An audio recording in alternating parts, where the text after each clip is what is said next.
composition of Miss Angelica Dorte. Hope you like it all.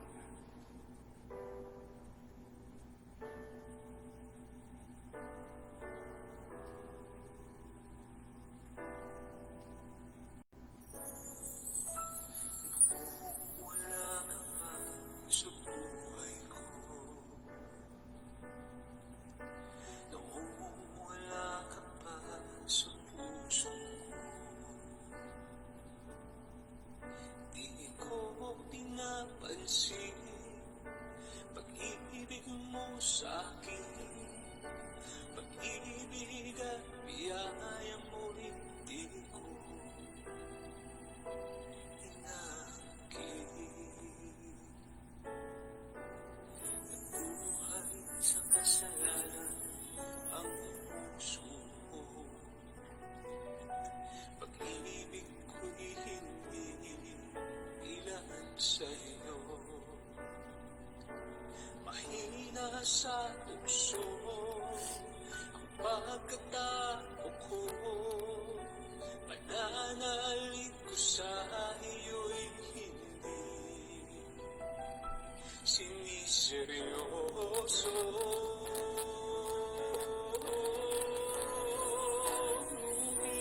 Ngayon'y nagbago na ang pagkatao ko, mula nang makilala ka, Jesus.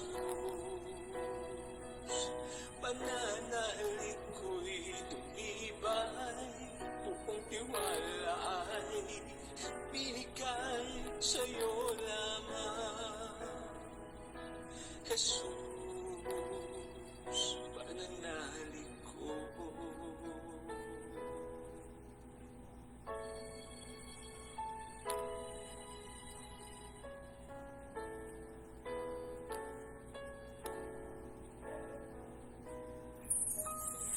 buhay sa kasalanan ang puso ko,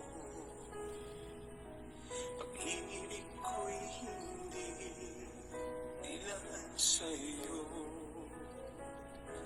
Mahina sa tukso ang pagkatao ko, pananalig ko sa iyo'y hindi siniseryoso.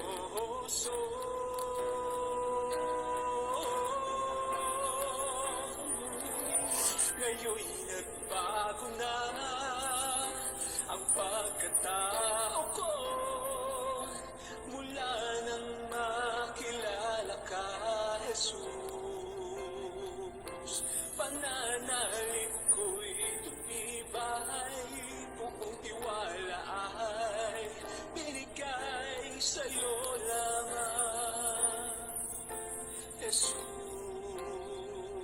Pananalig ko,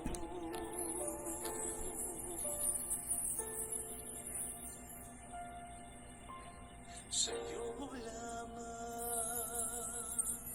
Jesus.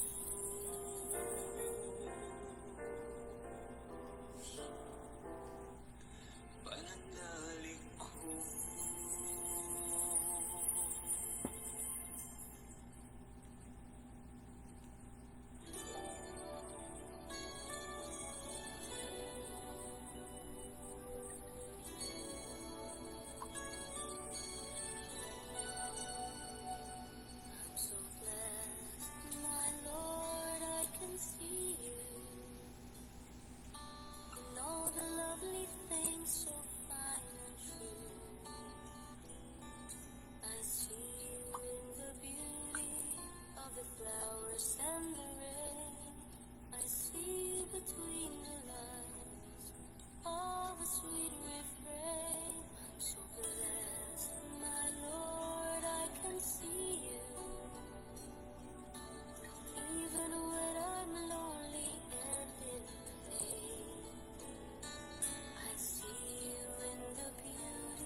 Tunay nga na dapat nating makita ang presensya ng Diyos sa bawat araw. Nawa bago matapos ang araw na ito, January 9, 2024, ay makita natin ng malinaw ang mensahe ng Panginoon sa pamamagitan ng kanyang mabuting balita. Sama-sama po tayong magpuri, makinig ng mabuting balita, magnilay para sa Tuesday Gospel na kahit sa online tayo, Facebook Live, ay hayaan nating bigyan tayo ng pinakamahalagang biyaya ng Diyos. At yun ay ang kanyang mabuting balita. Kanyang mga salita na nagpapagaling. Sa ngalan ng Ama at ng Anak at ng Espiritu Santo, Amen. Purihin ka mong Diyos na makapangyarihan sa lahat.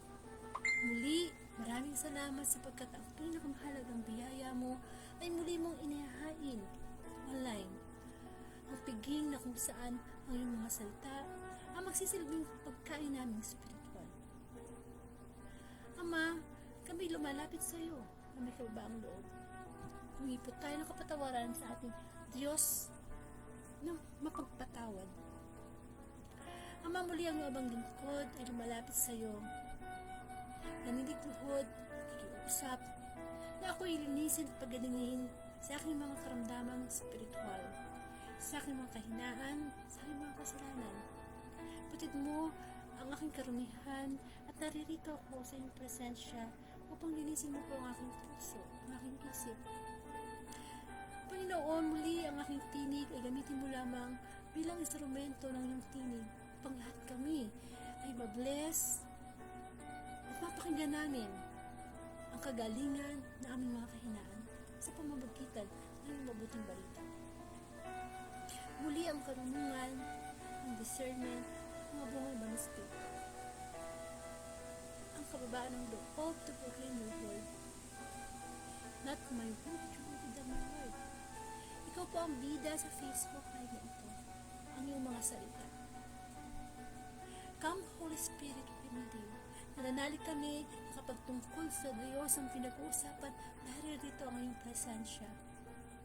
Ngayon din po, ang panalangin ko sa makakarinig ng Tuesday Gospel. Lord, pagod man lahat physically sa buong maghapon, nawa maging kalakasan namin ang iyong mga salita. Kailangan namin ng pagpapagaling mo sa oras na ito, Panginoon. Pagpagaling ka online sa aming mga kahilingan. Maunawaan namin na kami mababang loob na makikinig sa iyo. Ang lahat na ito'y dalangin ko po sa iyo, Ama. Sa pangalan ng Anak, kaysa ng Espiritu Santo. Amen.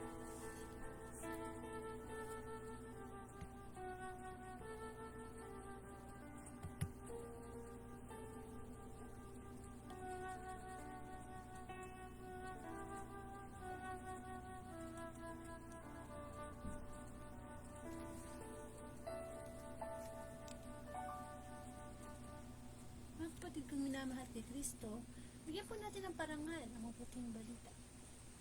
Hallelujah, hallelujah. Pinupuri ka namin ng mga Diyos na makapangyarihan sa lahat. Hallelujah, hallelujah.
Ang mabuting balita ayon kay San Marcos, papuri sa iyo, Panginoon.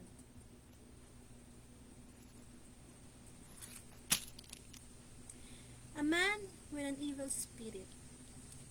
Jesus and his disciples came to the town of Capernaum, And on the next Sabbath, Jesus went to the synagogue and began to teach. The people who heard him were amazed at the way he taught, for he wasn't like the teachers of the law. Instead, he taught with authority. Just then a man with an evil spirit came into the synagogue and screamed, "What do you want with us, Jesus of Nazareth? Are you here to destroy us? I know who you are. You are the God's holy messenger." Jesus ordered the spirit, "Be quiet and come out of that man." The evil spirit shook the man hard, gave a loud scream, and came out of him. The people were also amazed that they started saying to one another, "What is this? It is some kind of new teaching. This man has authority to give orders to the evil spirits, and they obey him." And so the news about Jesus spread quickly everywhere in the province of Galilee. Ang lalaking inaalihan ng masamang espiritu. Nagpunta sila sa Capernaum.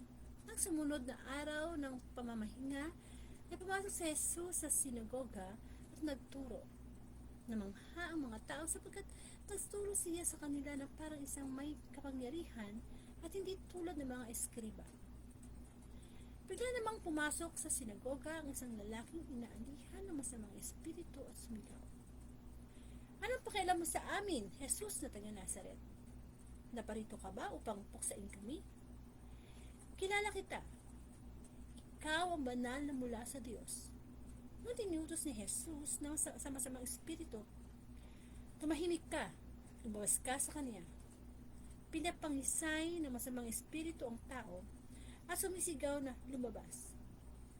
Nagilalas ang lahat kasi sila'y nagtanungan, "Ano ito? Bagong aral? Nauutusan niya pati ang masasamang espiritu? At sinusunod naman siya." At mabilis na kumala sa buong Galilee ang balitang tungkol kay Jesus. Mga kapatid, ang mabuting balita ang Panginoon. Pinupuri ka namin, Panginoong Hesukristo. Samayin niyo po ang kapayapaan ng ating Diyos na buhay. Welcome po sa The Word of God Daily Gospel, na kung saan ang layunin ng Facebook Live na ito ay araw-araw ipalaganap ang mabuting balita sa pamamagitan ng social media. Kung baga, wala na tayong maire-reason, no? We can hear the Word of God every day, hindi lang every Sunday. Kasi itinuturing natin na ang salita ng Diyos ay pagkaing spiritual. So, kumain tayo ng maraming beses sa isang araw, almusal, tanghalian, hapunan, merienda, kasi gusto natin na lumakas ang ating physical na katawan. Gusto natin huwag magkasakit. So, hindi lang naman yung katawang lupa ang dapat pinapakain, kundi pinapakain din dapat ang ating espiritu. Because we are composed of body, spirit, and soul. Amen. So, ako nga po pala, Sister Angelica from Bulacan, at isa po akong Katoliko. And of course, maraming salamat sa Panginoon. Ilang oras na lang ay matatapos na ang January 9, 2024. At Tuesday Gospel po ang ating sama-samang pagninilayan. At ang pagbasa po ay nagmula kay San Marcos chapter 1 verses 21 to 28. At ito po ay tungkol sa lalaking inaalihan ng masamang espiritu. Ang Panginoong Jesus, alam naman po natin na ang mission niya dito sa mundo, nung nagkatawang tao siya, ay of course everyday mangaral ng salita ng Panginoon, magpagaling ng mga may sakit, at ayun, no, yung pag-cast out ng mga demons sa mga taong inaalihan, and bumuhay ng mga patay. Amen. As of course, yung mga Pariseo, mga Saduceo, mga dalubhasa sa kautusan, ay naiinggit talaga sa kanya.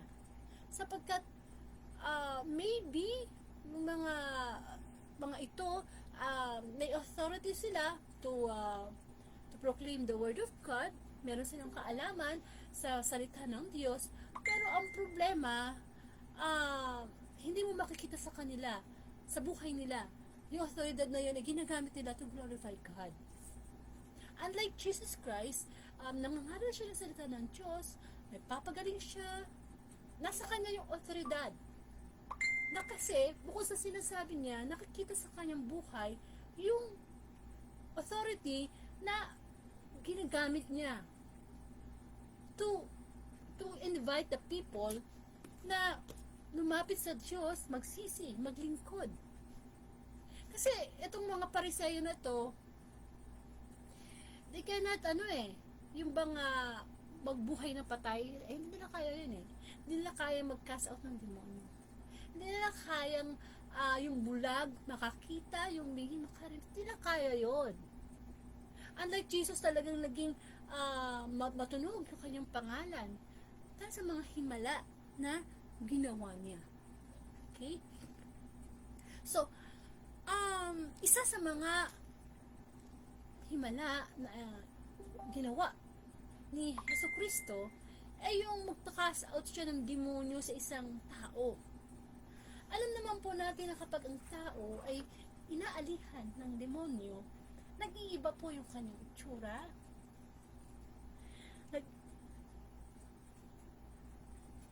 Nababahin ko.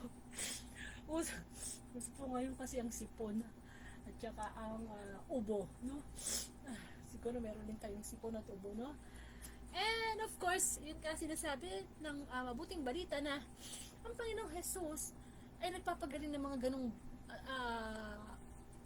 senaryo na hindi kayang gawin ng mga ordinary na tao na kahit ng mga Pariseyo.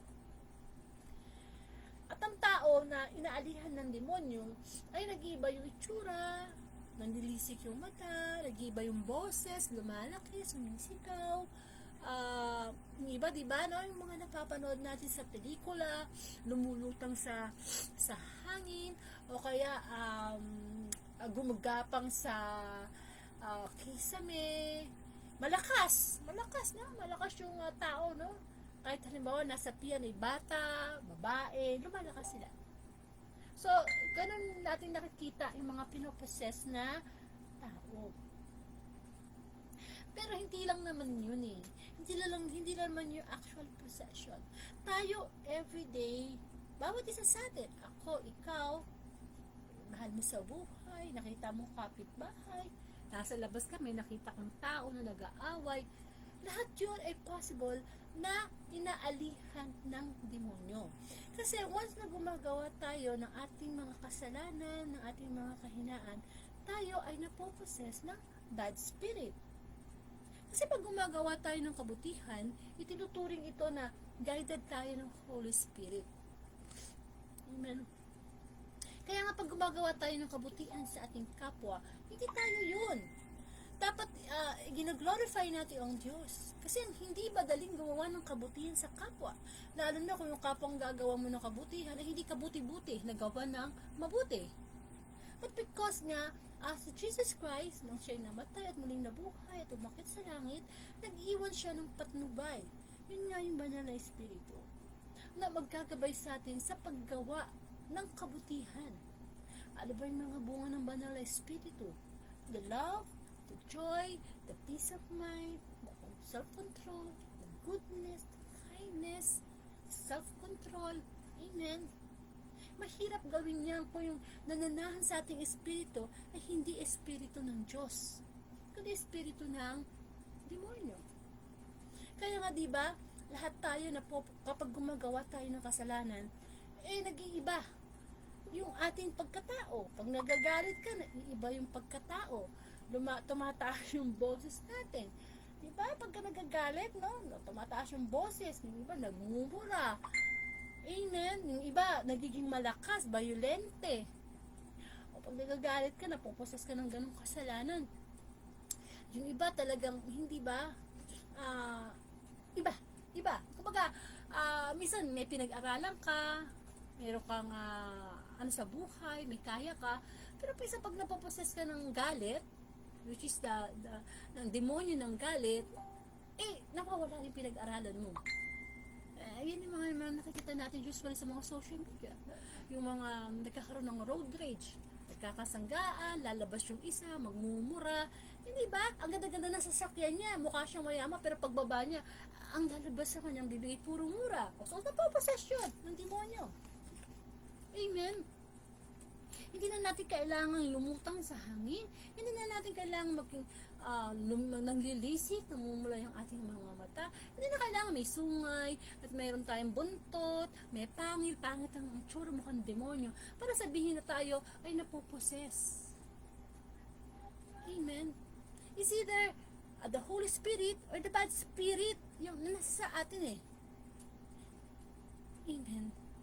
So, hindi lang isang demonyo pala ang pwedeng maalihan tayo. Kamukha ni Maria Magdalena, 7 demonyo ang kinasaot sa kanya ni Jesus Christ. Tayo, ano ba ang demonyo na nagpoposes sa atin ngayon? Ito ba ay demonyo ng galit, demonyo ng inggit, demonyo ng tawag ng laman, demonyo ng pagnanakaw, di ba? Ang dami, no? Biro mo kung lahat ng demonyo sama-sama yun na napoposes tayo, hindi makikita si Kristo sa atin. Hindi makikita si Kristo yung kanyang pagiging banal sa atin. Sapagkat ang ating katawan ay templo ng Espiritu Santo. Kaya, di ba, yung mga napoposes, namamahaya ng bad spirit ang kanilang katawan, ang kanilang isip. Kaya nga, madali para sa isang tao ang gumawa ng kasamaan kasi nga ang espiritu niya hindi nakakonect kay God. Ang espiritu natin hindi nakakonect sa Diyos. Eh, tayo nga bilang mga tao, hindi lang naman tayo katawang lupa. Meron tayong espiritu na dapat na mas inaalagaan, na i-connect ito sa Diyos. Kasi, kung puro na lang katawang lupa, yung naalagaan natin, okay, naliligo ka, nagtututbrush ka, yung iba dyan, nagpapa-spa, nagpapa-manicure, hindi ba, nag-exercise, hindi masama na maging maganda ang itsura mo, maging malinis. Sabi nga, cleanliness is next to godliness. But of course, within, baka naman physical lang yung nakikita sa yung ganda or kalinisan. Dapat, inside our heart, merong kabutihan na makita sa ang Diyos sa atin. Amen. So, paano natin matatanggal yung pagpuposes sa atin ng demonyo? Eh, everyday naman talaga, ang demonyo ay naghihintay lamang ng perfect timing para tayo ay sapian. Amen. So, tingnan niyo po ang nangyari dito sa mabuting balita, no? Ang sabi dito, ang Panginoong Jesus, siya ay nangangaral. And ito nga ang pangangaral niya o pagpapagaling niya ng lalaking na poses, araw pa nga ito ng pamamahinga. Kung tutusin para sa mga dalubhasa sa kasulatan, hindi dapat nagpapagaling. O hindi dapat nagpe-perform ng mga ganitong miracle kapag araw ng o Sabbath day. Pero syempre, ang Panginoong Jesus, hindi niya inaano yun eh. Kasi ang pagpapagaling, ang paggawa ng mabuti, hindi namimili ng araw. Everyday dapat yan. Amen? But of course, habang nagsasalita ang Panginoong Jesus, habang nagpapagaling, namamangha ang mga tao. Hindi naman lahat namamangha. Pero na ibang bumabatikos. Amen? Pero namamangha sila kasi iba siya eh. Iba siya magsalita. Nakaranas na ba kayo na nakarinig kayo ng tao na first time lang yun siya napakinggan? Pero, humahanga na kayo. Na, ay, ang galing niya magsalita, ang galing niya magpaliwanag. Naiintindihan ko. Or kaya, nung tayo ay nag-aaral pa sa school, minsan may favorite teacher ka kasi ang galing niya mag-explain ng geometry. Ang galing niya mag-explain ng history.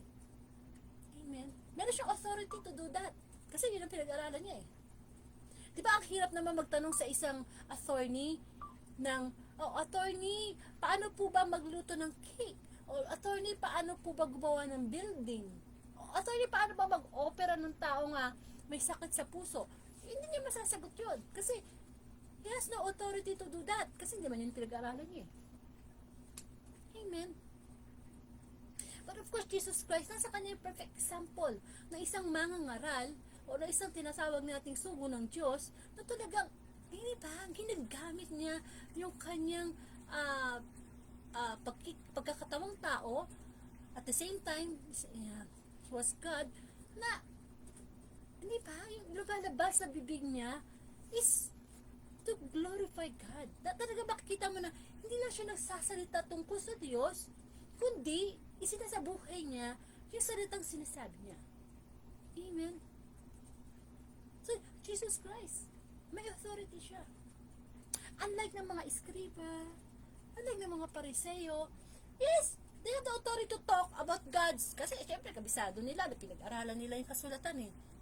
Pero yung kanilang pangangaral ng salita ng Diyos, at the end, binibring nila ang people sa panganib. Amen. Unlike Jesus Christ, kapag siya ay nangangaral, ang kanyang main mission is dalhin ang tao, ilapit ang tao sa Diyos. Balik loob ang tao sa Diyos. Yun ang kanyang mission.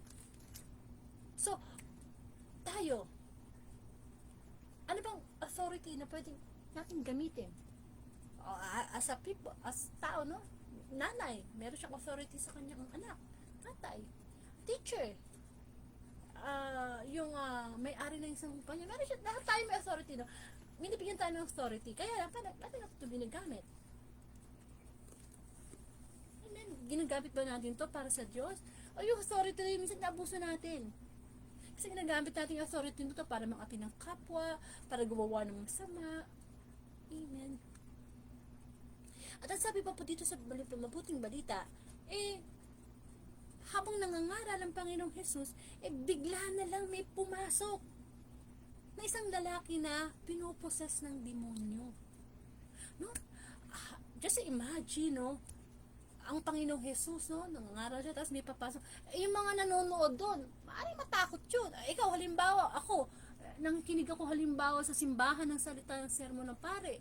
Tapos biglang may papasok na, di ba, mag-aagaw, eksena na sisigaw-sigaw doon, na parang baliw na di ba, na, yun pala, napoposes ng demonyo. Di ba, magkakaroon tayo ng takot. Amen. Kasi siyempre, baka saktan tayo, baka tayo, at saka sino ba namang tao ang gustong alihan ng demonyo? Kaya wala. Amen. Pero mapapansin mo, ang sabi nung lalaking pumasok doon, anong sabi? Siyempre, di ba, napoposes na siya ng demonyo? Di ba? Anong sabi niya sa Panginoong Jesus? Ano ang pakialam mo sa amin, Jesus, ang taga Nazaret? O biro mo ha, ang demonyo, kilala ang Panginoong Jesus. Na kahit ang demonyo, alam nila na itong Panginoong Jesus na to, may kapangyarihan itong paalisin kami dito sa taong sinasapian namin. Syempre wala namang pakialam ang demonyo kung ano mangyari sa atin eh. Excuse me. Hindi naman siya ang pinako sa krus. Hindi naman siya nagbigay ng buhay. Nag-alay ng buhay para sa kabayaran ng ating kasalanan. Kaya anong pakialam ng demonyo kung tayo mapahamak? Anong pakialam ng demonyo kung tayo wag karoon ng kagalit? Anong paki niya? Kung tutusin, pabor yun sa kanya. Nakaranas ka na ba ng tao na walang pakialam sa'yo? Di ba masakit yun? Hindi ka pinapakialaman, hindi ka pinapansin. Natutuwa pa sa'yo sa pagka napapahamak ka. So, ganun ang gawain ng demonyo. Ang gawain ng demonyo is to destroy, to kill our faith, our relationship to God. Pero si Jesus, anong gusto niya? To give us good life. Isang buhay na ganap at kasiyasiya. Kaya wala talagang pake ang demonyo. Pero bakit gano'n? No? Every day, binibigyan natin ng karapatang makialam ang demonyo sa atin. Kung tutusin, ng time na namatay at muling nabuhay ang Panginoong Jesus, Jesus Christ was a victorious God. Tagumpay na siya, napagtagumpayan na niya ang sanlibutan eh. Pero bakit hanggang ngayon? Hanggang ngayon, naproposes pa rin tayo ng mga kasalanan na nag-iiba ang anyo natin at hindi si Kristo ang nakikita. Why? Because our free will, inaabuso natin. Ang demonyo, talo na yan. Makinig ang may pandinig. Ang demonyo, talo na yan. Wala na dapat nagagawa yan sa buhay natin. Hindi na tayo dapat nadadala pa sa tukso, sa dadala sa atin sa kasalanan. Kasi we have our free will to choose between good and evil. But the problem is, minsan tayo pa yung lumalapit sa demonyo para gumawa ng masama. That's why tayo mismo yung nagde-decide. Kaya minsan, pag kami kagalit ka, huwag mo sisisihin yung tao na, ikaw kasi, kaya ako nagalit kasi ganito yung ginawa mo. No! We have decision. We have free will. Kahit galitin ka pa ng 10 tao sa paligid mo na ginagamit ang demonyo, kung pinili mo na huwag silang patulan, it will happen. We have the authority. We have the power. Why? Because, di ba, binigyan na tayo ng kalayaan ng Panginoong Jesus na lumapit. Nakakalapit na tayo sa Ama.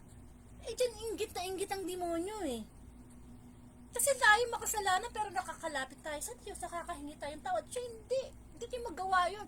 Hindi niya magawang sumamba, lumapit sa Diyos para humingi ng kapatawaran. Hindi. Kaya gusto ng demonyo, mahakot niya tayo sa kanyang kaharian. Lahat tayo maging kakampon ng demonyo. Amen.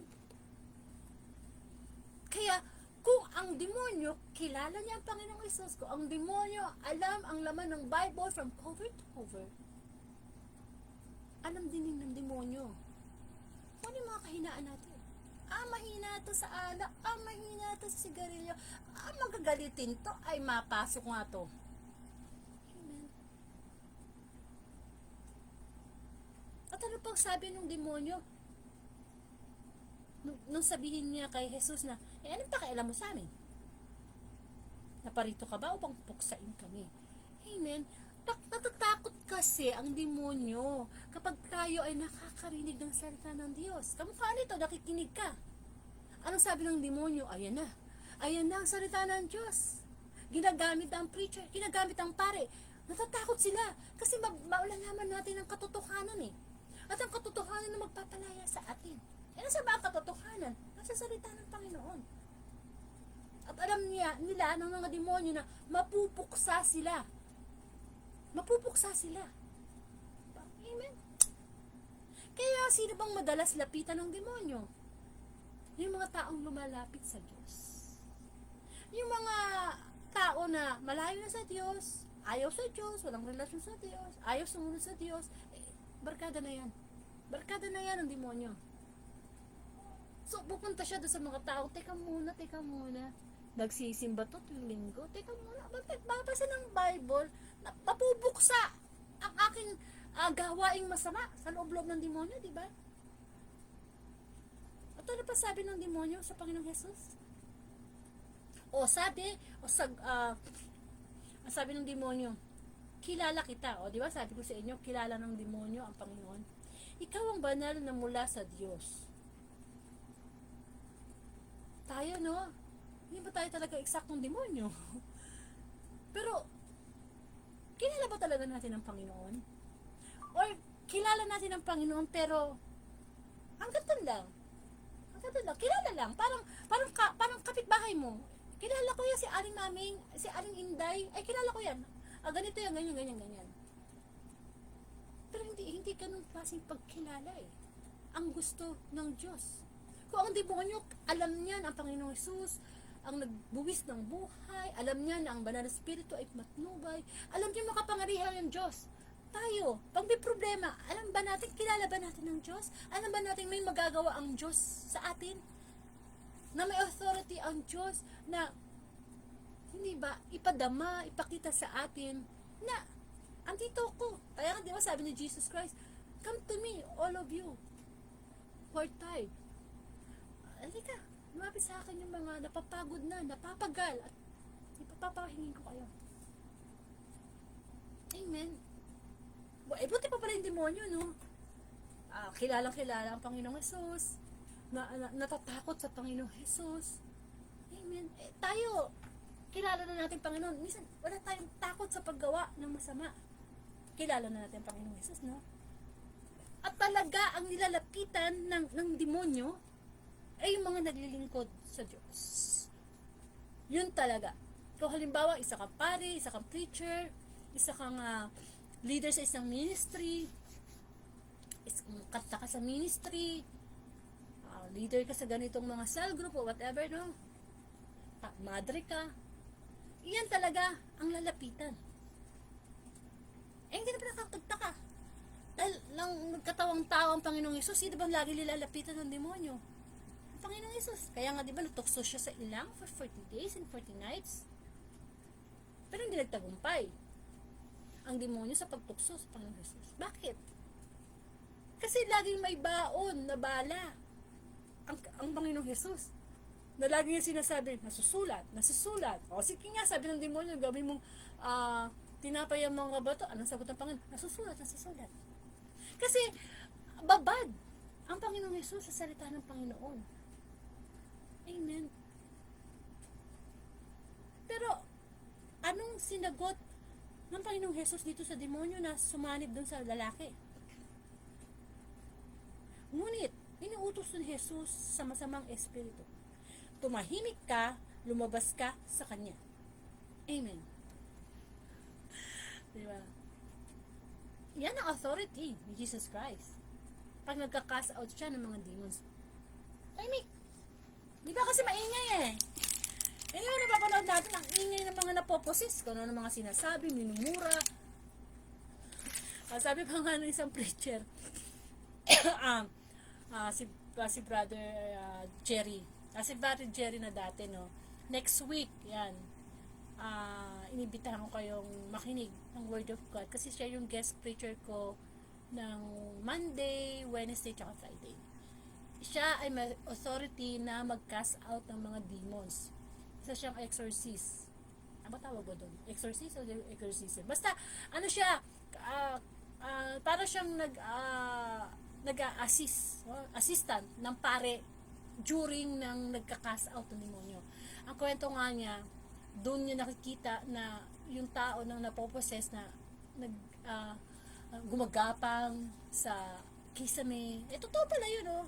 Akala ko, pelikula lang yung mga ganun. Hindi, totoo daw talaga. Talagang totoo may pinoposes. At kuminsan nga daw, pag mahirap, alisin yung masamang espiritu na naposes sa isang tao, inaabot sila ng 2 araw, 3 araw. Ano? Ang hirap na. Kayo ba, kaya nyo bang harapin yung taong napoposes?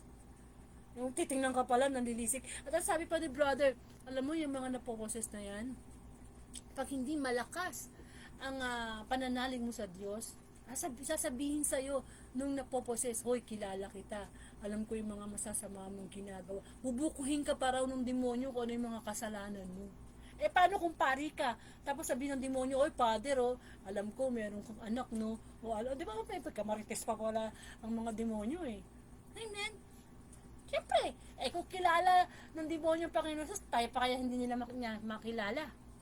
Alam ng demonyo ang ating mga kahinaan. Amen. Pero dahil nga sa kapangyarihan, kasi alam nyo, makapangyarihan kasi ang salita ng Panginoong Jesus. Hindi ba nga yung senaryo na siya'y nasa bangka at kasama niya ang kanyang mga ilang alagad, biglang pumasok yung alon doon sa bangka, malakas ang hangin. Di ba nataranta yung mga alagad niya at sinabing, Panginoon, gising-gising, lulubog po tayo. Amen. Sa ating buhay, andyan naman ang Panginoong Jesus eh. Pero natatakot pa rin tayo, no? Pero ang sabi nga ng Panginoon, doon sa napoposes, tumahimik ka at lumabas sa Kanya. Ang halimbawa, nagagalit tayo, no? Hindi tayo tahimik. Ang guilty ako dyan. Hindi ba, minsan pagka nagagalit tayo, hindi natin mapigil yung ating sarili, nilalabas natin yung galit natin. Napoposes tayo ng demonyo. No, minsan nakakapagsalita ka ng masakit sa iyong kapwa. Amen. Which is ano pala, no? Dapat pala pag magaganong mga senaryo, pag galit na galit ka pala, much better na tumahimik ka. Tumahimik ka muna. Mag-asawa kayo, nag-aaway kayo, maingay yung asawa mo, tumahimik ka muna. Hintay mo munang lumabas yung demonyo sa kanya. O, diba? Unlike nung paggalit yung kausap mo, galit ka rin, pareho kayong aalihan ng demonyo. Kaya nga, diba, mumurahin mo, mumurahin mo din, pareho na kayo napoposes. Pananahimik. Kailangan natin tumahimik sa ating mga kahinaan. Amen. kung mabisyo ka, tumahimik ka muna. Ibig sabihin ng tumahimik yung bang, wala ka sinasabi, walang marinig sa'yo, pero ang gagawin mo, yung pag-action, yung pagkilos. Kasi di ba, kamukha ngayon, no? New Year's. Di ba maraming nagsasabi na, ang New Year's resolution ko ay ganito. Hindi na ako magagawa ng ganito, hindi na ako magsasalita ng ganito. Pero, ang sabi ng Panginoon, hey, manahimik ka. Ilang taon mo nang New Year's resolution yan, hindi mo naman ginagawa. Sometimes yung New Year's resolution, i-keep na lang natin sa heart natin. Huwag na natin sabihin kung kanino. Huwag na natin i-post sa Facebook. Di ba sabi ng Panginoon, manahimik ka. Ibig sabihin, do it with action. Di ba, sabi nga action speaks louder than words. Kung talaga sa isip mo na magtigil na sa sigarilyo, sa alak, manahimik ka, gawin mo muna. Kasi madali magsalita Hindi ba madali Pero yung, hindi ka mukha ng Panginoon Jesus, kapag sinabi niya, bago pa lang niya sabihin, ginawa na niya. Ginawa na niya. Sana ganun din tayo, no? Bago natin sabihin, gawin na lang natin. Kaya siguro hindi tayo makaalis-alis sa mga kasalanan, sa mga kahinaan natin, kasi nauuna yung salita natin. Isa sa action natin. Kasi ba sabi nga, patay ang pananampalatayang walang gawa. Nasa tao ang gawa, nasa Diyos ang awa. Mahalaga yan Mahalaga Kaya nga sabi ng Panginoon, kapag alam natin yung kahinaan natin, kasalanan natin, aalihan tayo ng panahon, sabi ni Lord, tumahimik ka. Mag-isip ka, mag-pray ka. Kumilos tayo. Amen. Kailangan lumabas yung demonyo na nagpoposes sa atin. Kaya nga, ang Panginoon, mahabagin siya napakamahabagin ng Panginoon. Amen. Dapat ganun din tayo. Kapag halimbawa may mga tao tayo na, yun nga, nakakitaan natin ng masamang gawain, na napopossession ng demonyo, sa mga paggawa niya ng masamang gawain, hindi pala tayo dapat magalit sa kanila. Dapat pala maawa tayo kamukha ng ginawa ng Panginoon Jesus. Dapat pinagpipray natin. Di ba sabi nga, ipagdasal mo yung kaaway. Kasi yung taong nagagalit sa'yo, napopossession ng demonyo, mercy, habag ang ibigay mo sa kanya. Huwag mo siyang gantihan. Kasi may karamdaman siya. Spiritual illness. Ayun naman ang ginagawa ng Panginoong Jesus, di ba? Pagkatapos yung pagalingin, physically, yung mga bulag, bingi, may ketong, napoposes, ang talagang purpose niya is magbalik loob yung tao. Tayong lahat. Pag tayo nagiging masamang tao, may sakit tayong spiritual. Kaya nga nandiyan ang salita ng Panginoon para maging kagalingan Because Jesus Christ is our divine healer. May sakit tayo sa bisyo, may sakit tayo sa pagiging magalitin, magiging manggitin. Sakit yun, physical. Kaya nga diba, ang totoong sakit, hindi yung cancer Hindi yung diabetes Hindi sakit sa puso, hindi Kasi yan mga physical na sakit na pwede mong bilhan ng gamot, ayusin mo yung lifestyle mo. Kung wala kang diabetes, wala kang cancer, pero spiritually, may cancer ka ng galit, may cancer ka ng di ba, mapaghigante, may cancer ka na nagmumura ka. Spiritually, kasi spiritual battle, ang araw-araw na ina-encounter natin. Actually, yun ang problema natin every day. Meron tayong mga spiritual na sakit na dapat natin ilapit sa Panginoon. Napoposes tayo ng sobrang ganit sa pera, napoposes tayo ng sobrang kayabangan, napoposes tayo ng sobrang pride. Amen. Yun dapat ang pinapagaling natin sa Diyos, nilalapit. Sapagkat kapag gumaling tayo sa ating mga kahinaan, the greatest miracle happens to us. Amen. Yung bulag na nakakita na pinagaling ng Panginoong Jesus, at doon sa tao na nagbalik loob, tinalikuran yung kanyang pagiging addict, tinalikuran yung kanyang galit. Mahigit pa yan sa himala na ginawa ng Panginoong Jesus. Kasi ang bawat isang kaluluwa na nagbabalik loob sa Diyos ay isang malaking himala sa ating buhay. Na dati hindi mo pinapansin ng Diyos. Na dati wala kang pakialam sa Diyos. Wala kang relasyon sa Diyos. Ngayon himala, nagbago ka. Hindi sa pamamagitan ng ating mga sariling gawa, kundi dahil sa habag ng Panginoon, sa kanyang pag-ibig. Na-recognize natin na kailangan pala natin talaga ang Diyos para araw-araw gumaling tayo. Kasi ang sakit sa spiritual, bumabalik din kasi yan eh. Amen? Lalo na nga, kung ikaw ay lumalapit at naglilingkod sa Diyos, di ba napansin nyo? Mahina ako sa alak. Pero bakit nang naglingkod ako sa Diyos? Di ba? Napapalik ka minsan sa bisyo mo. Kasi nga, yun nga ang gusto ng demonyo eh. Puksain tayo. Kasi ayaw niya tayong iwanan. Hanggat nabubuhay tayo, ang totoong problema po natin, hindi wala kang pera, wala kang trabaho, malungkot ka, nag-iisa. Hindi yun eh. Ang totoong problema talaga natin is, ang kalaban natin hindi natin nakikita. Amen? Yung kaluluwa natin, ang gusto niyang makuha. And, gawin niya lahat para tayo ay maposes ng isa, dalawa, tatlo, na demonyo, mga kasalanan. Lahat ng kasalanan natin, demonyo na nagpoposes sa atin. Amen. Kaya nga kailangan lagi tayong nakakarinig ng mabuting balita. Hindi ibig sabihin na pari ka na. Ito yung pari nga mataas na pinag-aralan eh. Theology na kinuha eh. Araw-araw pang nagmimisa. Alas 6 ng umaga. Nilalapit pa rin ng demonyo. Tayo pa kayo mga ordinaryong tao ang hindi magbabad sa salita ng Diyos. Hindi ba sabi nga, ang isang kahoy, ibabad mo sa isang timbang tubig. Amen. Tapos, hindi ba, tapos lagyan mo ng apoy yung tubig. Amen. May ano para ba yun? Ang ibig ko sabihin na, di ba isang kahoy, basa siya ng tubig, no? Basa siya, no? Pag ibig sabihin nun, yun tayo, yung pananampalataya natin, ibabad natin sa salita ng Diyos. Huwag natin hayaan na lumilipas ang bawat araw. Hindi tayo magbabad tayo sa salita ng Diyos. That's what I mean. Kasi pag hindi natin ginawa yun, kahit ang babad na kahoy sa tubig, pwede ding magrikit. Pwede ding mag-apoy. Kapag hindi na nananatili yung kanyang pagbababad sa tubig. Tayo din.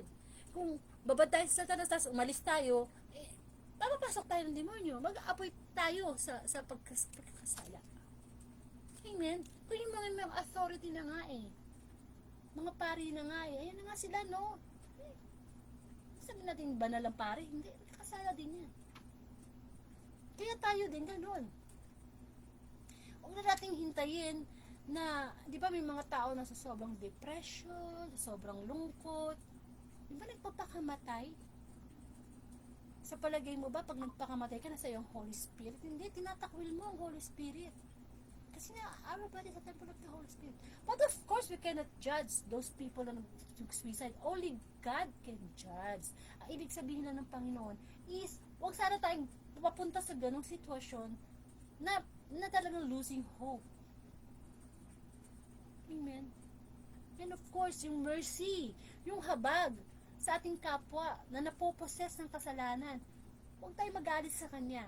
Huwag nating gantihan ng masama ang masama. Huwag gantihan natin ng mabuti ang masama. Kaya ako yung asawa mo, lasinggero, uuwi, lasing, huwag magalit sa kanya. Napoposes siya ng demonyo ng alak.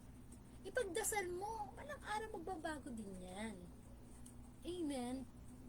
Kasi, kung lasing na siya umuwi, gagalit ka pa, edi nahawakan ka niya ng possession, ng galit. Amen.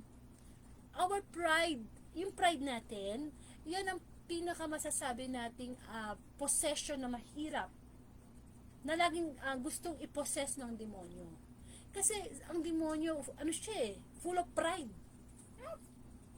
Kaya nga diba, between pride, alam mo, pride, ego yan Pride and humility, magkalaban yan. Ang demonyo, gusto niya tayong maposes lahat ng pride, maging mayabang, maging hindi mapagpatawad. Ang Holy Spirit ang gusto, maging mapagpatawad tayo, pumigay tayo ng compassion sa ating kapwa, ng pag-ibig.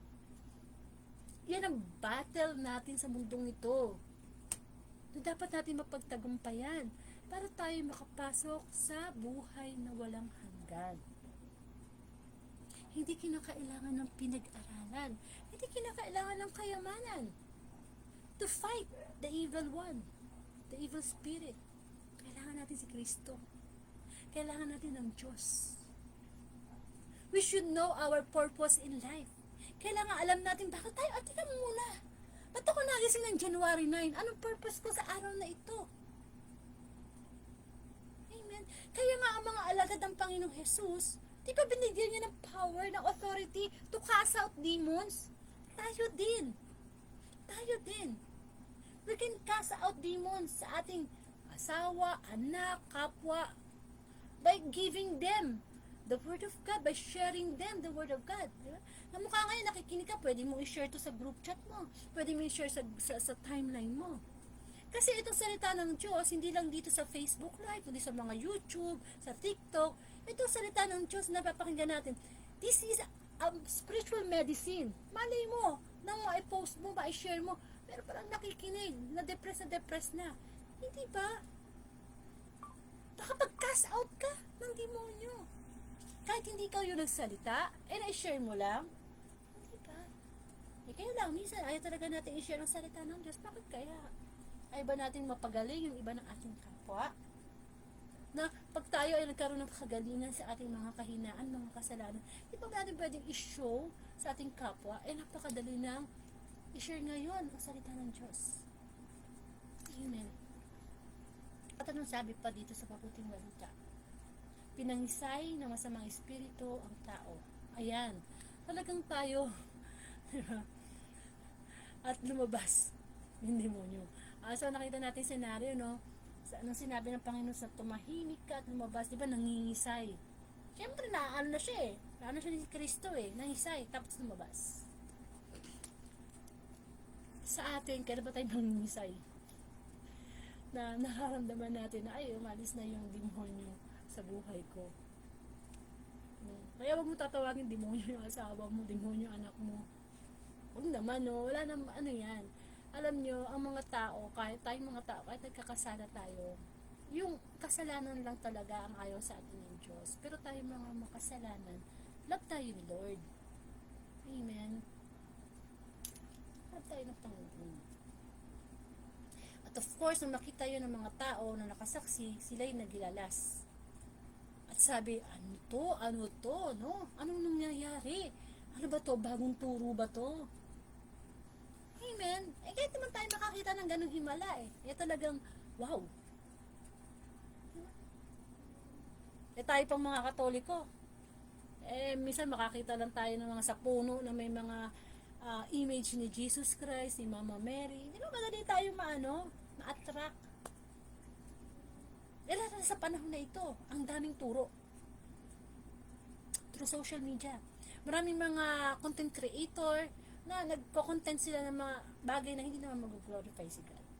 Minsan naniniwala pa tayo sa tao kaysa sa Diyos. O yung pa isa, no, huwag tayong maniniwala sa mga pamahiin. Naano yan? Naano ng evil spirit? If we are a Catholic, we should only believe sa God. Hindi yung, ay, huwag ka magwawalay sa gabi ha, masama yan, lalabas ang pera, lalabas ang swerte. You cannot serve two masters at the same time. If you believe sa God, believe ka sa God, huwag sa mga superstitious. Believe, mga pamahiin, mga kasabihan. Tayo mayaman tayo dyan. Amen. Ba't ako di magwawali sa gabi? Ang dumi ng bahay ko, dami ng ipis, dami ng daga. Ano? Sasabihin naman ng iba, wala namang mawawala. May nawawala. Nakahati yung paniniwala mo. Amen. Yung mga bibili ng mga anting-anting, ano pa, yung mga, hindi ba, yung huwag kang maliligo, pag may patay, ang dami niya. Huwag tayo maniwala. Kasi, pinapalooban yun ng demon. Share ko lang sa inyo, no, dati sa isang mall, meron akong nakita na tindahan. Alam mo na sa mall, di ba, may mga stall yan. Nagandahan talaga ako sa bracelet. Oo. Pero, yung bracelet na yun, ang nagtitinda, parang Chinese yata. Parang mga Chinese item. Binili ko talaga, nandun ako eh. Nung, hindi ko naman, wala naman sa akin, basta gusto ko lang bilhin siya. Ay, nung binili ko na doon sa sales clerk, nung sinusuot ko na, sabi nung sales clerk, sandali lang ma'am, meron po, ipagpipray ko po yan. Ay, sabi ko pray, o sige pray, ay pala, ibang pray pala yun. Yung pagdadasal ng parang Chinese. Alam mo yun? Yung meron pa sila pinapatunog na ayun pala, ano nila yun, hindi ko maintindihan. Ayun yung mga ganun, wag tayong maniniwala sa mga ganun. Nasabihin na, ipagdadasal natin kasi para swertihin ka. Yung mga nakikita natin sa social media na, bumili kayo ng pulseras, ng kwintas, kasi swerte ito sa negosyo. Hindi po totoo yan. Walang swerte. Nasa Diyos. Amen. O na kailangan gawin mo to para swertihin ka. O na kailangan paglilipat kayo ng bahay, kailangan, di ba, mauna yung bigas, yung asin, para hindi daw mawala. Hindi totoo yan. Kung tayo ay nakakilala na sa Diyos, iwasan na natin yung mga ganyang paniniwala. Kasi ano yan eh, napapasukan ng demonyo. Amen. Ano pa? Yung mga bagay na pinapaniwalaan na, ay ngayon, year of ano ba ngayon? Year of dragon, year of dog. Year is the year for God. Like now, this is the year of prayer. Kasi nga, 2025, papasok na diba yung Jubilee. Amen. Kapag nasa tayo sa Diyos, maniwala tayo sa Diyos. Huwag nating hatiin yung paniniwala natin sa mga bagay-bagay. Amen. Kailangan hindi tayo nasasapian ng mga, alam mo yon, yung influence yan. Since uso ngayon ng mga social media, kung ano-anong napapanood natin, na-influence tayo ng mga social media creator na hindi naman nila gino-glorify yung God. Ayun, na-influence tayo, nasasapian tayo ng mga content nila. Ginagaya natin sila, the way they talk, the way they dress, the way they, hindi ba? Ingat din tayo sa social media sa panonood. Ingat din tayo sa pagsasubscribe. Ingat din tayo sa pag-like, comment, share. Kasi nagagamit tayong tool. Nagagamit tayong sandata ng demonyo para i-spread ang kasamaan niya. Ang gusto ng Diyos, i-spread natin ang Word of God. I-viral natin ang Word of God. Yun ang gusto ng Panginoon. Ngayong pumasok na ang 2021, huwag kang maniniwala sa hula. Diba? Brother Orlando, kung sabihin sa'yo, ay brother, wala kita mananalo ka ng loto. Ang Diyos ang nakakaalam ng buhay natin. Pinagsimulan at ng wakas. Kaya hindi dapat tayo naniniwala sa mga hula-hula. Hindi tayo dapat naniniwala dun sa, baby, lagyan mo yan ng ganito, parang pangontra sa demonyo, sa mga... Hindi. Kasi nakakilala na tayo sa Diyos eh. Hindi pwedeng mahati yung ating paniniwala. Kung naniniwala ka sa Diyos, alam mo may magagawa ang Diyos sa buhay mo. Walang imposible sa Diyos. Yun na yun eh. Kaya paggabi, magwalis ka. Para hindi pa kasukoy ng ipis at ng daga yung bahay mo. Hindi ba? Na yung mga paniniwala ating mga Pilipino, isang tabi na natin kasi minanapan natin yun sa ating mga ninuno eh. Amen. Na kapag Pasko, kapag bagong taon, punuin mo ng bilog ng mga prutas, yung mesa mo kasi swerte yan. Walang swerte. Huwag ka maniwala sa swerte. Sapagkat hindi dapat swerte, dapat mapalad. Mapalad. Kasi yun ang nanggagaling sa bibig ng Diyos eh. Sa bibig ni Kristo, di ba sabi nga niya sa kanyang mga alagad at nakakarinig sa kanya, mapalad ang mga taong naniniwala sa akin kahit hindi nila ako nakita. Magkaiba ang mapalad, magkaiba ang swerte. Nanalo ka sa swerte, sa loto, swerte mo. Eh kasi tumaya ka eh. Hindi ba? Hindi ka naman manalo eh. Wala ka ng chance panalo kung hindi ka tumaya. Diba? Swerte.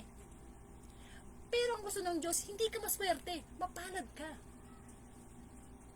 Na kahit may problema ka, hindi ka bumibitaw sa Diyos, daig mo pa nanalo sa loto. Kasi mapalad ka kasi nandun yung humble heart mo. Nandun yung pag-asa mo sa Diyos. Amen. Lapit nating asamin na maging mapalad sa paningin ng Panginoon. Kasi maraming tao na gagamit Gagamitin ng demonyo para tayo go down. Tandaan mo yan. Kapag tayo ay lumalapit sa Diyos, nagdadasal tayo, mas maraming demonyo ang lalapit sa atin. Amen. Pagsubok yan sapagkat ang pananampalataya natin ay parang ginto na dinadalisay sa apoy para malaman fake ba to o hindi. Kaya kapag kumakaharap tayo ng mga pagsubok sa ating buhay, wag na wag tayong bibigay. Kailangan yung mga problema, maintenance natin yan. Vitamins natin yan.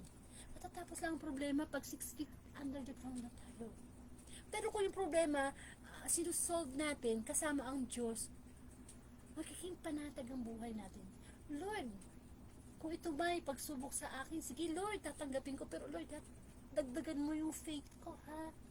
Di ba lagi ko nga sinasabi sa inyo, kapag nagpipray kayo kay God, huwag nyo ipag-pray na, Lord, ligtas mo ako sa kapamakan, huwag magkakasakit ng pamilya ko, sana po may makain kami bukas, sana po maging successful yung business namin, sana po yung anak ko kapag huwag mo na ipagdasal yan. Alam na ni Lord yan. Yung mga preacher nga, yung mga malalapit na naglilingkod na nga sa Diyos nagdadasal na nagkakasakit pa rin. Iba nga naglilingkod, may cancer pa rin. Naglilingkod na yun, ha? Ay, pagdasal natin sa Panginoon, kamukha ng sinabi ng Panginoong Jesus, increase your faith. Dagdagan mo, Lord, please dagdagan mo yung haba ng pasensya ko, dagdagan mo yung faith ko, Lord, dagdagan mo yung peace of mind ko, dagdagan mo yung mga bunga ng banal na espiritu, para pag dumating yung mga pagsubok na dala ng demonyo, at peace tayo. Wala akong pera, bukas magkakaroon ako. Nakukonsume ako sa anak ko, masisira ng beauty ko. Pagdadasal ko, increase our faith. Kailangan mas malalim yung relasyon natin. Mas malalim yung problema. Mas malalim yung relasyon sa Panginoon. Amen.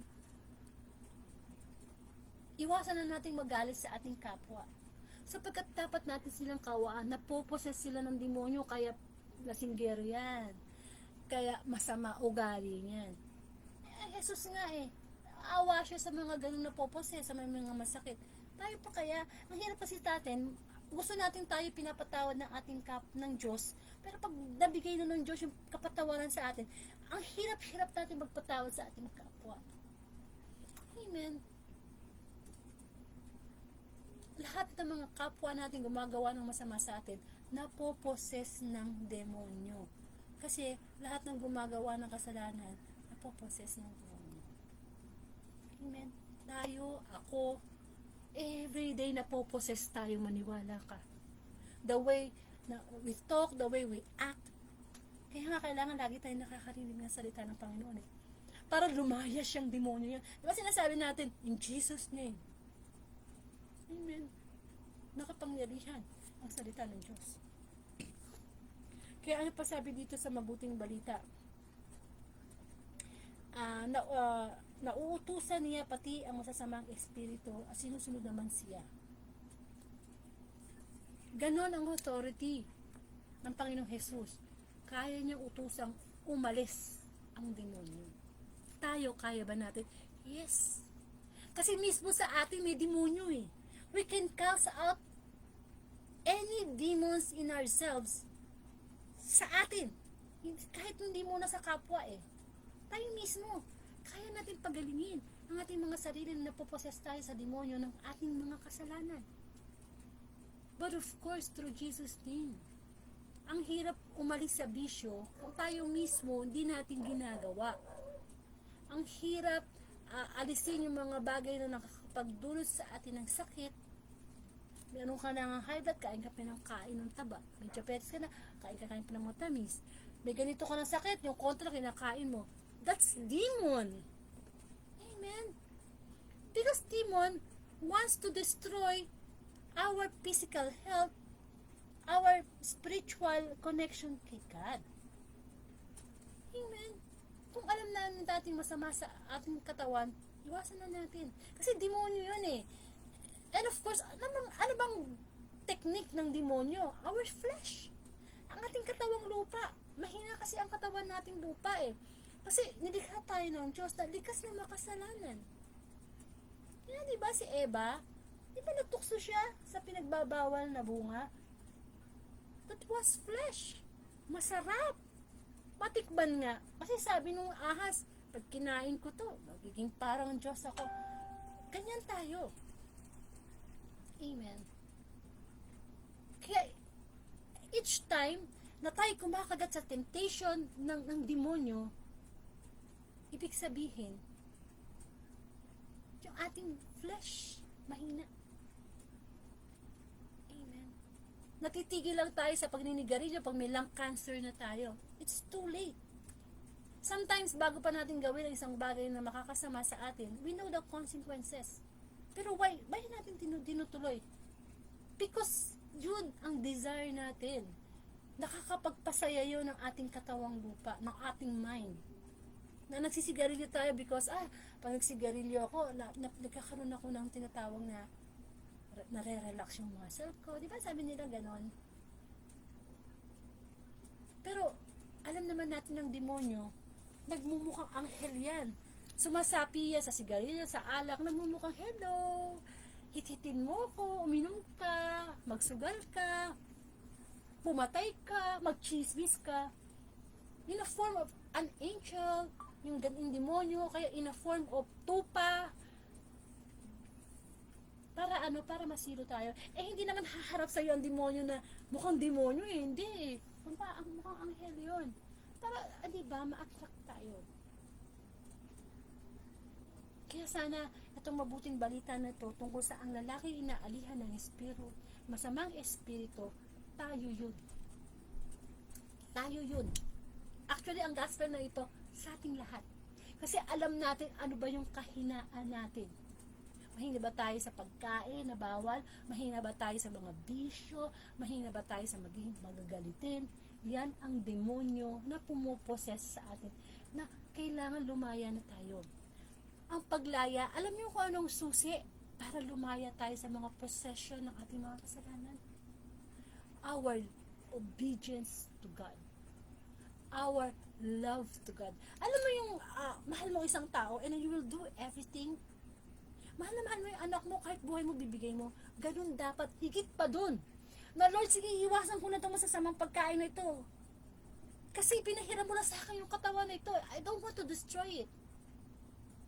Amen. I will do this because I love you. More than sa gusto ko. Let your will be done, my Lord, not my will. Kung si Kristo, nasabi yon sa Ama.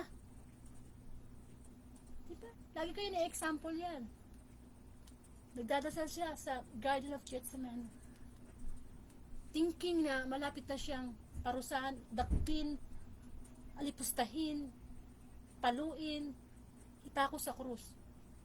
Pero marugdob ang kanyang pananalangin sa Ama.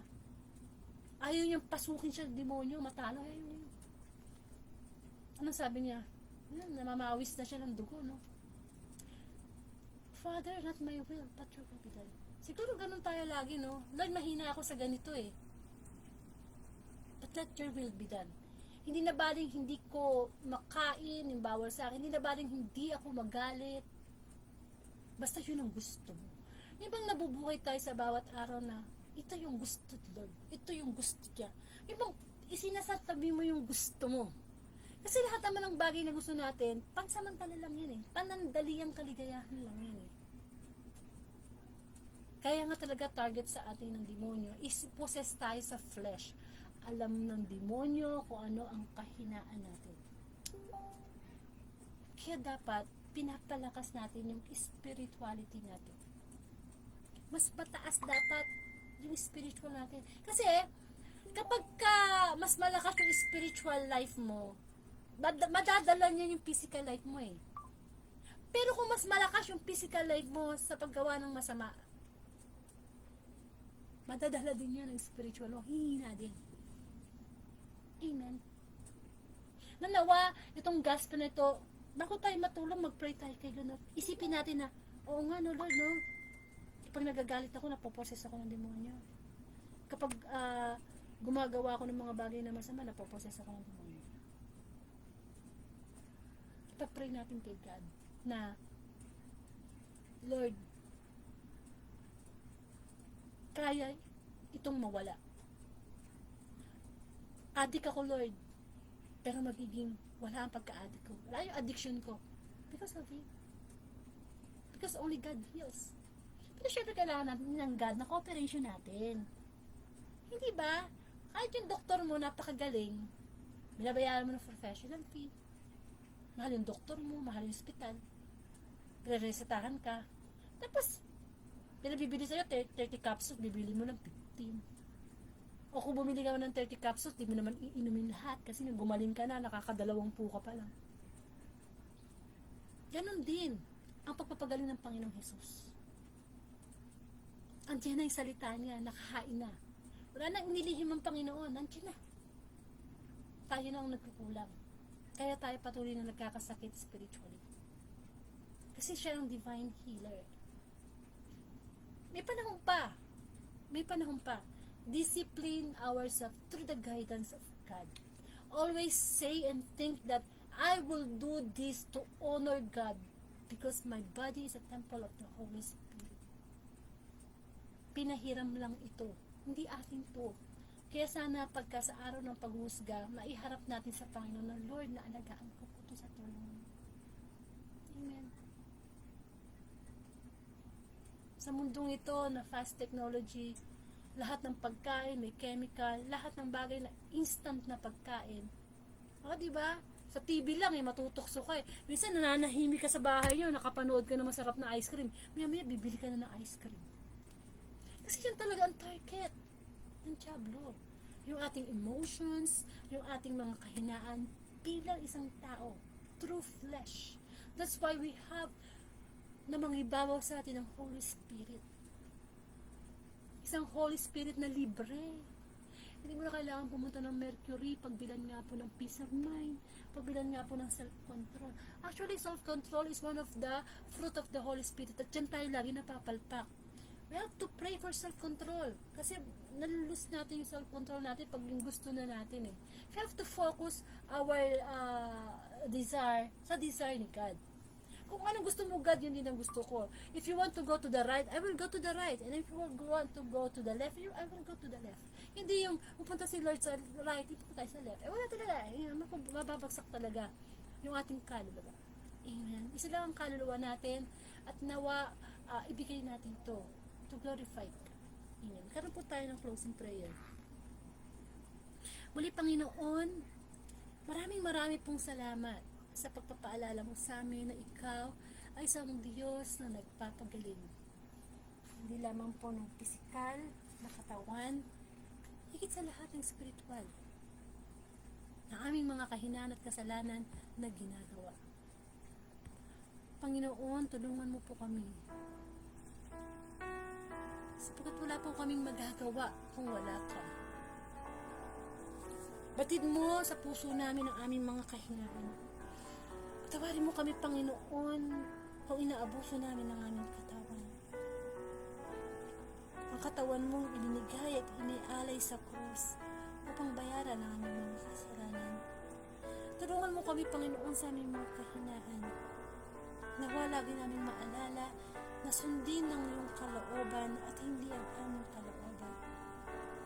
Tulungan mo kami, Panginoon, naman na pagposes kami ng demonyo, ng galit, demonyo ng inggit, demonyo ng kayabangan, demonyo ng mga pagkain hindi nakakatulong sa aming katawan, mga demonyo na araw-araw na nagpo-process kami upang kami ipalayo sa iyo.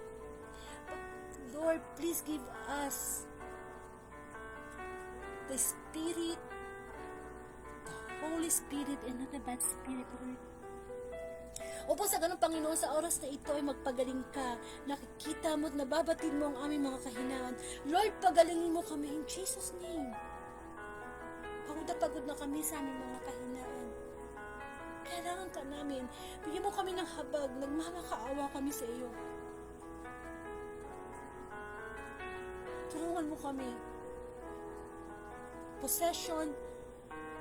Demon possession, na nagpapalayo sa amin sa iyo, Panginoon. I pray that through this Facebook Live, bigay natin sa Panginoon lahat ang ating mga kasalanan na pinaghaharian ng demonyo at pagharian tayo ng pag-ibig ng Panginoon.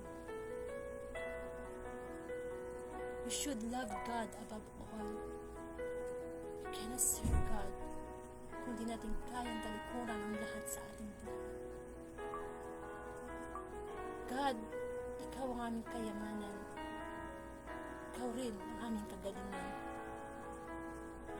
I pray for the healing of our nation, of the whole world, na napoposes ang mga tao sa gobyerno, sa opisina, sa pamilya. In Jesus' name, cast out those demons and replace it with the Holy Spirit. Ama namin, sumasalangit ka, sambahin ang ngalan mo. Mapasa amin ang kaharian mo. Sundin ang loob mo dito sa lupa para na sa langit. Bigyan mo kami ng aming kakain sa araw-araw. Tawarin mo kami sa aming mga sala para ng pagpapatawad namin sa nagkakasala sa amin. Huwag mo po kaming mahintulot sa tukso. At sinadya mo po kami sa lahat ng masasama. Amen.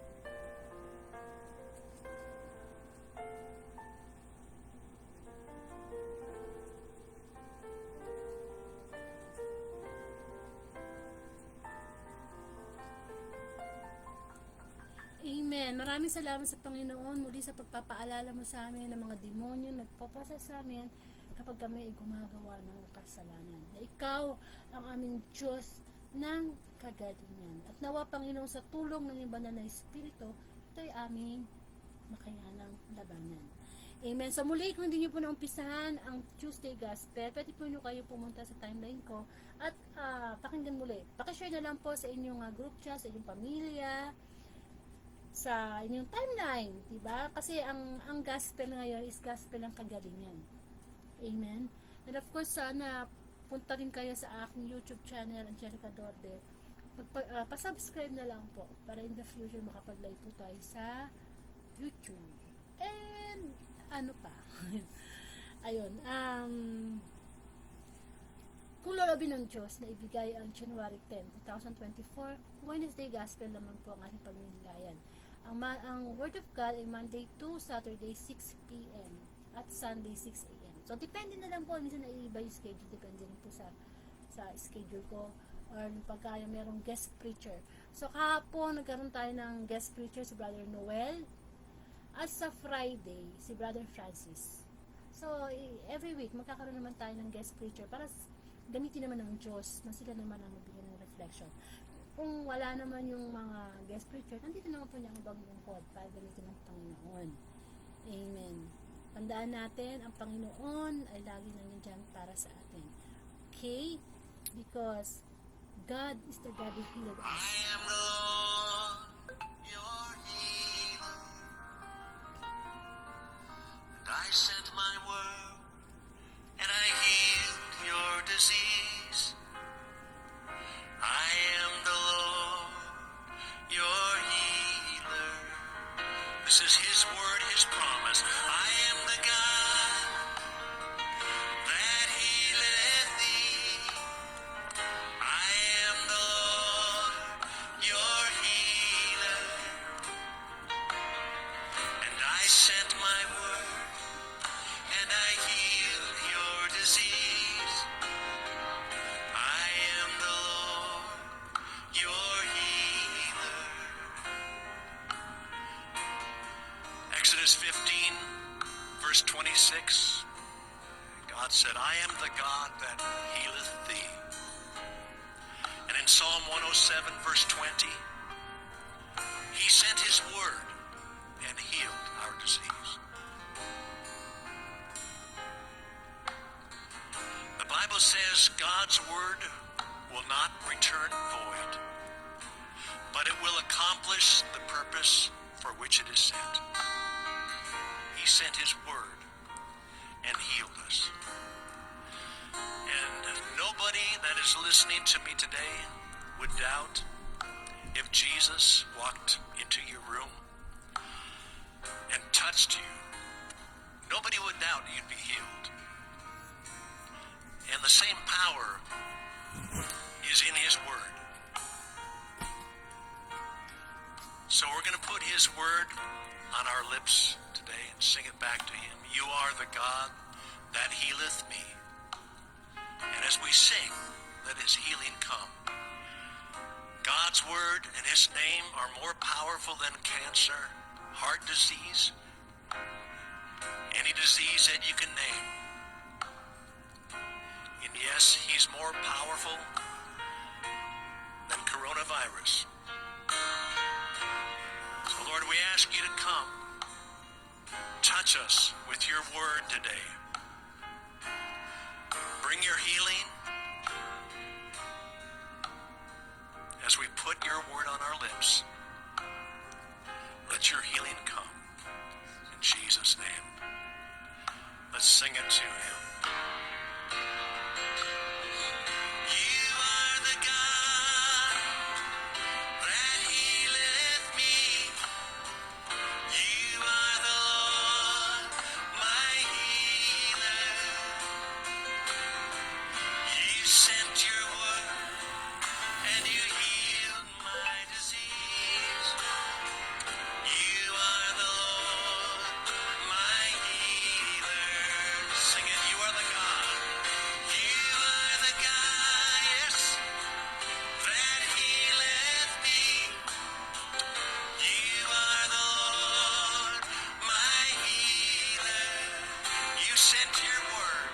You sent your word, and you healed my disease. You are the Lord, my healer. You sent your word. You sent your word, and you healed my disease. You are the Lord, my healer. Yes, you are. I ask you to come and touch your people today, Lord. Be healed in the name of Jesus.